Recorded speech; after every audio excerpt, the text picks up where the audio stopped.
نبی یوسف علیہ السلام، وہاں میری ملاقات حضرت یوسف سے ہوئی۔ وَإِذَا هُوَ قَدْ أُعْطِيَ الشَّطْرَ الْحَسَنِ، حسن، یہ وہ شخص ہے، وہ پیغمبر ہے جس کو اللہ نے آدھا حسن عطا فرمایا۔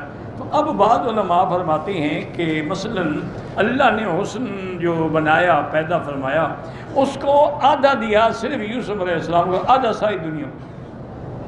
تو اب خود اندازہ کریں کہ حضرت یوسف علیہ السلام کتنے حسین ہیں۔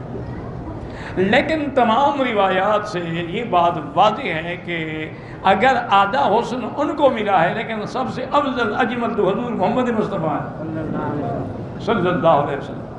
اس کا جواب علماء یہ دیتے ہیں، یوسف علیہ السلام کو آدھا ملا لیکن حضور کے علاوہ، حضور اس میں داخل نہیں ہے، حضور کی ذات ہی الگ ہے، ان کا مقام ہی الگ ہے، ان کا حسن ہی الگ ہے۔ اسی لیے بی بی عائشہ صدیقہ رضی اللہ تعالیٰ نے فرمایا تھا کہ یوسف علیہ السلام کو زنان مصر نے جب دیکھا تو ان کے حسن و جمال سے مدہوش ہو کے اپنی انگلیاں کاٹ بیٹھی۔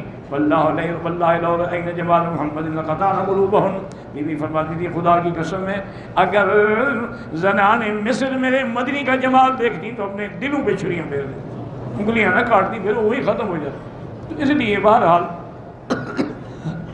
بعض علماء یہ کہتے ہیں کہ جزئی فضیلت ہوتی ہے، اصل دیکھنا پڑتا ہے کلی فضیلت۔ اب دیکھیں نا کہ صبر میں حضرت ایوب ہے، حسن میں حضرت یوسف ہے، مناجات اور بقا میں حضرت نوح علیہ السلام ہیں، امتحانات میں پورے اترنے میں حضرت ابراہیم ہیں۔